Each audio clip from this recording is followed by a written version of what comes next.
press be free from government influence and from government intrusion, unlike the mainstream, the lamestream media.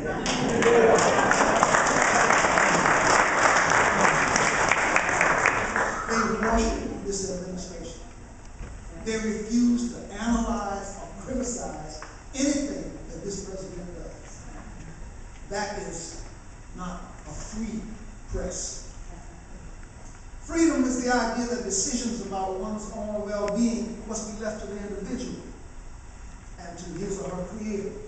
And this includes health care.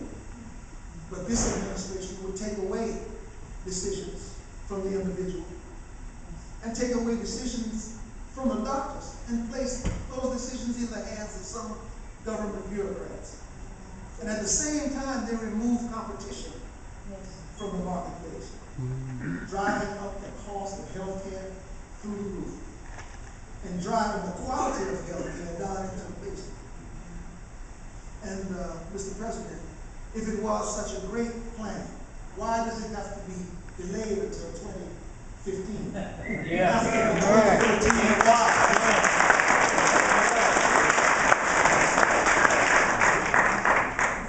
Freedom is the idea that we should be taxed as little as possible, and that the government should spend our tax dollars wisely and efficiently.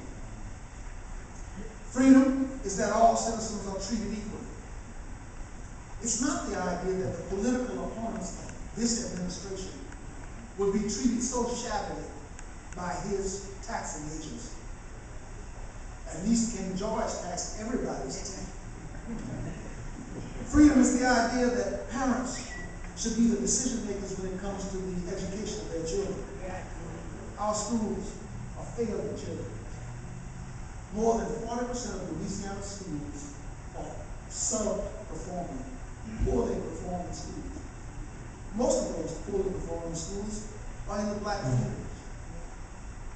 And that is a failure. Let's introduce freedom to our education system and empower parents to make the decisions that they need to make the choices that they need to make to decide what education suits their child best. Freedom is the idea that the government, that the resources of this great nation belong to the people and not to the government. It's the idea that the land beneath our feet is our land